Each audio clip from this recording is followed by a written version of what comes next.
Hey everyone, Luke here. Got a battle report for you. My buddy came over tonight and he said, hey, let's throw some Warhammer together.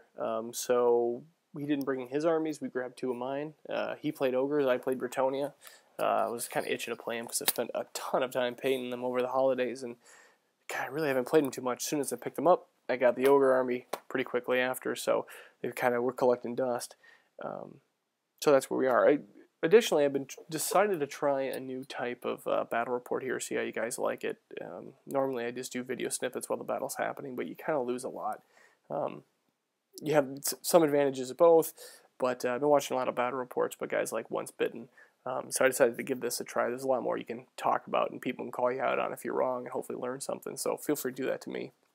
On the other hand, you could do full video reports like Wargaming for Fun, those two guys do, which are fantastic, but yeah, I'm just not quick enough with the game to do that, so bear with me, let's see how this goes.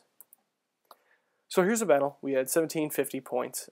We rolled up the dawn attack scenario. I ended up on the right, he ended up on the left. Here's just a view of the board. Basically, just right before we got started, so after Vanguard movement. For terrain, in the top middle, we had just a regular building and two fences. There's one on each side of the building. You can't really see the top one. The tower on the right is another regular building. The fulcrum just in the lower center ended up being a charnel pit, didn't really come into play. The base of the forest there, we're using that as a swamp, and that was the mire that basically if you end your movement in it, you have to make an initiative test or take D6. Models are just lost or sucked down, and that ended up being a huge part of the game. And then we had the idol of Mork sitting right next to it. Going down his line, he had, I believe that's 7 ogres on the left, 7 ogres, and he has BSB in there, who has the red banner sticking up there, and then the black model that's kind of just a proxied butcher. We just need to make him look different. So that's what's in there. The butcher has, he paid the butcher tax. Basically, we wanted to run with some lores we hadn't played for a while. So he took the lore of heavens, and in order to do that, you have to have a butcher who has the lore of the Great Maw. So he paid the butcher tax on that and just gave him a Dispel Scroll. I think he ended up with Troll Guts and Toothcracker on him. Otherwise, that unit has the BSB in there, and the BSB, I think, is only really outfitted with the 2-up armor, the one that can't be modified. Otherwise, the ogres in there have the parry save. The group to the right are Iron Guts, and in the middle is his Slaughtermaster. And his Slaughtermaster is level 4, and he gave him Grut Sickle, and he also gave him, like I said, Lore of Heavens, and he ended up getting Harmonic Convergence, Ice Shard Blizzard, Urnon's Thunderbolt, and Curse of the Midnight Wind. And I don't believe he really outfitted his Slaughtermaster with anything else. Oh, I should mention that the Iron Guts have the standard of Discipline in there, which is the +1 leadership, but can't use Inspiring Presence, but the general's in that unit, so it was pretty effective. He also had an Iron Blaster and a Stonehorn, both of which are incomplete. I have to keep working on painting them, so please forgive me. On the right flank, here's how I deployed. Since it was down attack scenario, we didn't get to control where people were deployed, and I ended up with basically all my low hitting units off on this side.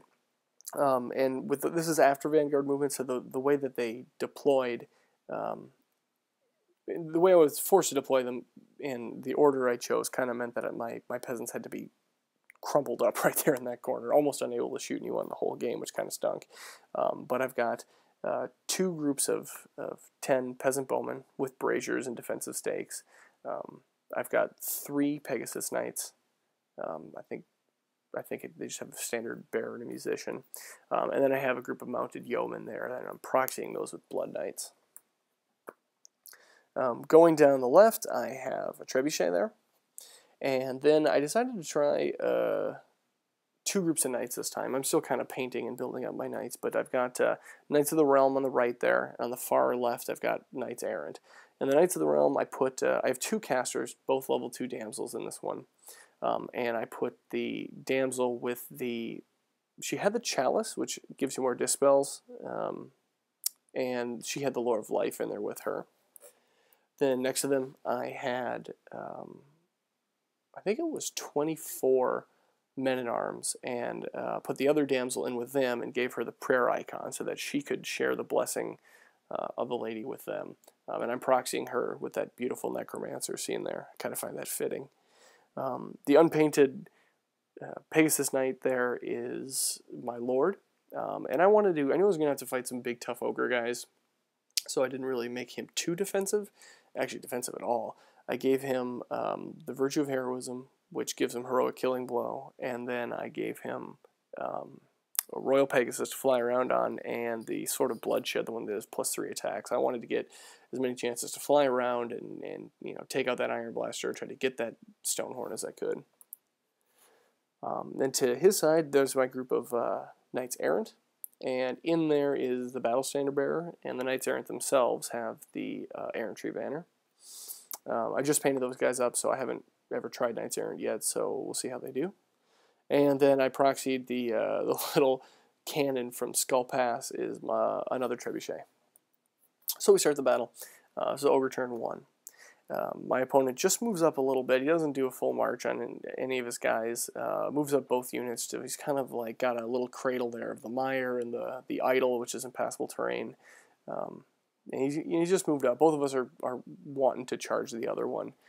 His Iron Blaster also moves up, and his Stonehorn tries to charge the Mounted Yeoman, which he is unable to do. I flee, and I don't flee through anyone else, so they're fleeing right there, and the Stonehorn isn't able to redirect because of distance. So that's how it looks after movement.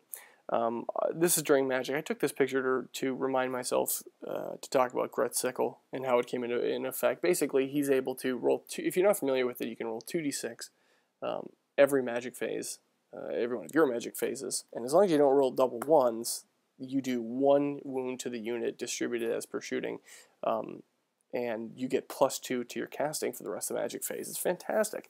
He had +6 to cast because he was level 4, and I had 2 level 2, so that really, really hurt every round. They never turned on him and killed him, which is what happens if you roll double ones. So during the Magic phase, I was able to, let me see if I can read my notes here. I took a few notes during the battle. I used the Chalice, and I used the Chalice basically every round to dispel, and it never did a wound to my damsel.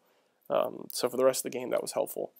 I was able to dispel Thunderbolt on my Knights of the Realm, and he was able to land Ice Shard Blizz on this trebuchet here, which basically means he has to roll. I think it's if you roll a 4 up, he gets to shoot. I can't remember. It's one of the two, either if you roll up or if it's under 4. During his shooting, he parked a perfect cannon shot right on my trebuchet, did 6 wounds, blew it up. I tell you, every time I play this guy, he blows up one of my trebuchets on turn 1. It's infuriating. I can never stop it. And that's basically it for Ogre turn 1. Moving into Bretonnia turn 1, didn't declare any charges, had the Blessing of the Lady by now from praying, and so I decided to kind of move up. I left my Knights of the Realm kind of where they were. In fact, I don't think I moved them at all. I moved my men-at-arms up a little bit, really still making it a long charge for him, but trying to bait him a little bit. And then I moved my Knights Errant that you see on the left flank there up around the marsh. I think at that angle I was able to still charge, and on the next turn, if he didn't move at all, I was going to be able to clip the corner on the far side of that idol there. So I was putting a little threat on him, but I could also turn and wheel and go through the marsh if I really had to. I wasn't sure just when everyone was going to crash into each other, but I wanted to put some heat on. And I also moved my Heroic Killing Blow General up there as well, so that he could just kind of get in there, or if he had to, just fly right over them and start going on some war machines. But with the way the deployment happened, he wasn't really near any of them. That's just another picture of it. And I think that's just another picture of the board. I also, on the right flank, was able to rally my yeomen, and so they just kind of turned around, and I moved my Pegasus Knights up out of the charge arc of the Stonehorn. Well, sorry for the blurry picture.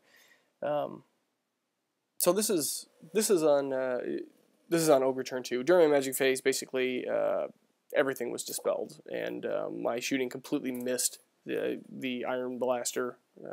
I think I shot the Iron Blaster the whole time, but it was all whiffs. Even the Yeoman, everyone whiffed. So during Ogre turn 1, he brings his Iron Blaster in to get a nice right down the line shot on the Pegasus Knight, so that's going to be painful. The Stonehorn tries to charge the Mounted Yeoman again, who flee. I don't think I chose to flee this time. I might have, or it was Terror, one of the two. And they fled right through the... There was a second group of bowmen there, and they ran off the board, which panicked the other group of bowmen who did not flee off the board, but both are fleeing right there. Another picture of the flank shot. And so this is during Ogre Magic. During Ogre Magic, he was able to... I tried dispelling a bunch. I think it was equal dice with him. Yeah, I think he rolled pretty well. I think I had equal dice because of the chalice, but I just couldn't get anything dispelled. So he cast Thunderbolt and did 3 hits, killed 3 knights, and then put Curse of the Midnight Wind on the Knights of the Realm. I don't think I have a picture of that right there. But he put Curse of the Midnight Wind on the Knights of the Realm, which was the... I think I have to re-roll all 6s, or most 6s that come up. He was also able to cast Ice Shard Blizzard on the Knights Errant, and if I don't have a picture of that coming up, that's gonna... I mean, that's really gonna affect that. You know, that means he's got a... I think they have to re-roll a bunch, or I forget what it is. It's basically a debuff that's a pain in the butt. I can't remember right now, but it really meant that I was second guessing whether I wanted to charge with them, even though you can't always control your Knights Errant. And then he got Harmonic Convergence off on his Iron Guts. This was during shooting. He was able to pick off one of the Pegasus Knights there. And here we go. This is during Bretonnia turn 2. I'm trying to remember exactly where we are in the picture. Sorry, let me jump ahead and double check. Okay, yeah. So I declare some charges. I charged forward on my men-at-arms first, right into his Iron Guts. And I basically decided just to go with everyone. And I was trying to charge everyone into the unit of Iron Guts there. I knew there were ogres there and I was going to get flanked, but I figured if I could get that level 4 caster out of there, it was going to be what to do, and he wasn't expecting it. But everyone was able to make it except for the Knights Errant, and I totally forgot that was the idol of Gork right there, which I believe, if I remember correctly right now, lets you reroll charge distance, so that I was probably able to do that. I said, screw it, I didn't care, I was just going to charge everyone in as I could and try to just bust that wide open, go right through the marsh.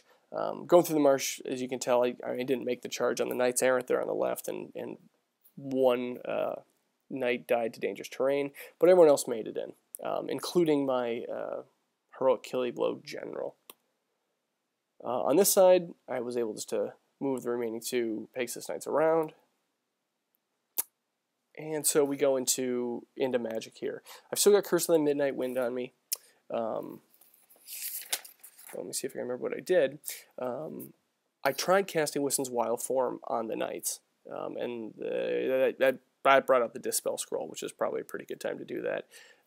So with the other dice I think I had 8 dice total, and did 4 and 4.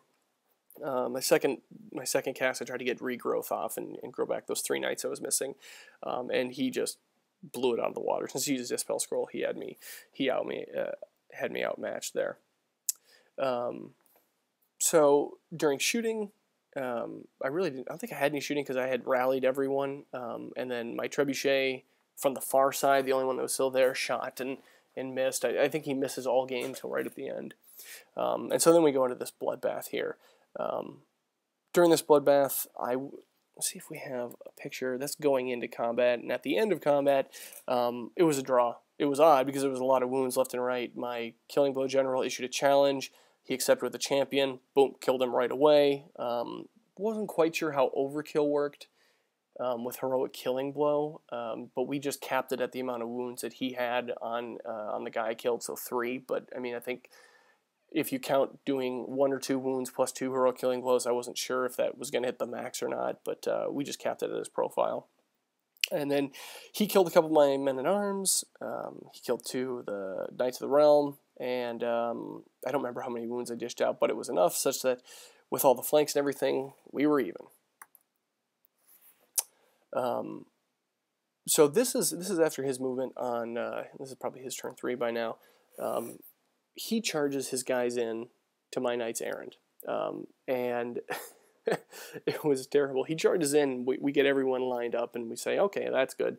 And I remembered, hey, wait, you have to make an initiative test at the end of movement. And he rolled, and he failed.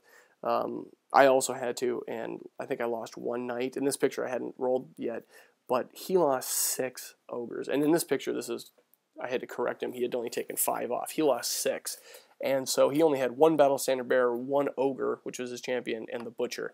And you just should have seen the look on his face. It was terrible. I felt pretty dirty about that. He turned and shot and blew up one of the other Pegasus knights and panicked him, so that he was just barely on the board, which was pretty good. I was able to save those points. And so going into combat, basically, before combat, he was able to, I think he got off harmonic convergence on himself again. I dispelled, honestly, I can't remember at this point. There was some magic, although the card face down behind my knight signifies that I failed my fear test on them. So this picture was actually during close combat, but I don't think magic did too much this round. During this one, we tied again, or I don't think he tied. I think I actually beat him. He whiffed a ton of attacks. I did another challenge, which was awesome. He didn't really catch on to the fact that I had almost no armor on my, I hadn't kitted my lord out for anything besides killing. So he kept throwing attacks at the men at arms, and having the ward save on them really helped. I rolled really well, and I think he only knocked down 1. And so I won that combat, but he was able to hold. And so basically every turn, my general was able to challenge and push. The only other character that was left in there after killing the champion was the Slaughtermaster, so that got the Slaughtermaster out of combat every time. And that happened on and on. This combat here was a draw. And so, all those wounds he lost didn't come in close combat, so that was a big pain in the butt, but it was a draw. On the side here, I can't remember if this is my turn. This picture might be out of order slightly, but basically this is what a Stonehorn was doing. He was kind of coming around the side of the building there, getting ready for a charge. And my mounted yeoman and my peasant bowman had rallied at this point, so I was getting ready just to charge right up the butt of that Stonehorn and try to stop it from slamming in behind that bloody combat. So the next round, we both fail our initiative tests in there, and I'm basically down to 3. He's down to 1. I think this is after combat. This picture was taken, and it's bloody. We're both units are drowning in there, and nobody can break.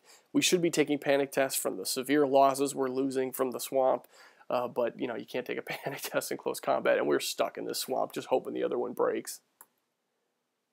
This combat, basically the same thing happens. Magic at this point hasn't really been doing too much. I think I was able to regrow 2 guys at one point. I think they might be there now. Those are the guys. So I was able to get regrowth off on them, but that was about it. So on my turn, I charged the Stonehorn right in the butt with the mounted yeoman, and it was awesome. I was just hoping that I could hold him up, but I pretty much realized he was just going to chew through him and I was going to lose those points. But you got to do something. This is just the right flank. I don't even remember why I took that picture. Maybe just seeing what the board looked like at the time. During shooting, I was finally able to land a trebuchet shot on him, but did 4 of the 5 wounds necessary. And so he's trying to balance him there on that hill, but.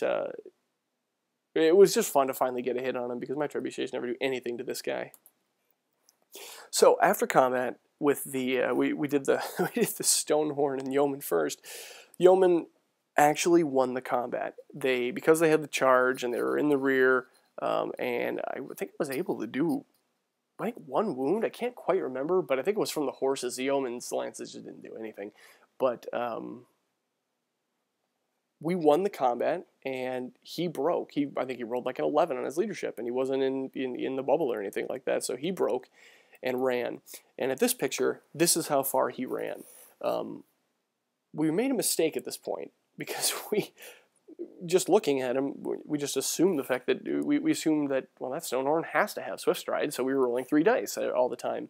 And when he rolled, I couldn't catch him, and he made it all the way through combat, but he had no place to fit, so he kept bouncing through friendly units, taking dangerous terrain tests, and but after bouncing through the non-friendlies, and made it all the way through there. And it was at that point I realized and said, hey, he doesn't have Swift Stride, and when we re-rolled the charge distances and the pursuit distance, I caught him. My yeoman wiped him out, and it was just awesome. This combat here in the middle, this is when the game kind of started to fall apart. This combat in the middle, we finally broke him. He was able to kill my lord. He caught on at this point that, why am I throwing attacks at the guys who are making all their ward saves? And he didn't accept the challenge, but he just flat out killed him. And that got him some points, but wasn't enough, and we won the combat and broke him, but neither of us were able to catch him on the pursuit. He actually ended up charging on his turn, charging the Iron Blaster into the Pegasus Knight, who had rallied last turn. I forgot to mention that, but he charged him in, and so he was going to wipe up those. So it was at this point when he conceded. Basically what happened is he ended up rallying his guys, and during the magic phase, I don't even remember what he tried to cast. It was one of his spells with his last caster, his Slaughtermaster, and he miscast, which wasn't too bad, except he rolled I think he rolled a 2, which is a strength 10 hit to everyone in base contact, or it's not base contact, it's a large round template, and he got sucked into the void as well. So that was kind of a sad way to end, but he had kind of one chance. I mean, I think if he had, it was tough to tell. He wasn't going to get a charge off, and I was going to try to slam into him, and at that point, my Knights of the Errant were going to try to go through the march to come in. They might have been able to make it. They might have all just died right there. Who knows? It was pretty brutal in there, but that was the game. He called it at that point. So it was a pretty decisive win for me because I had we didn't even do the impact hits, but I mean he definitely would have killed the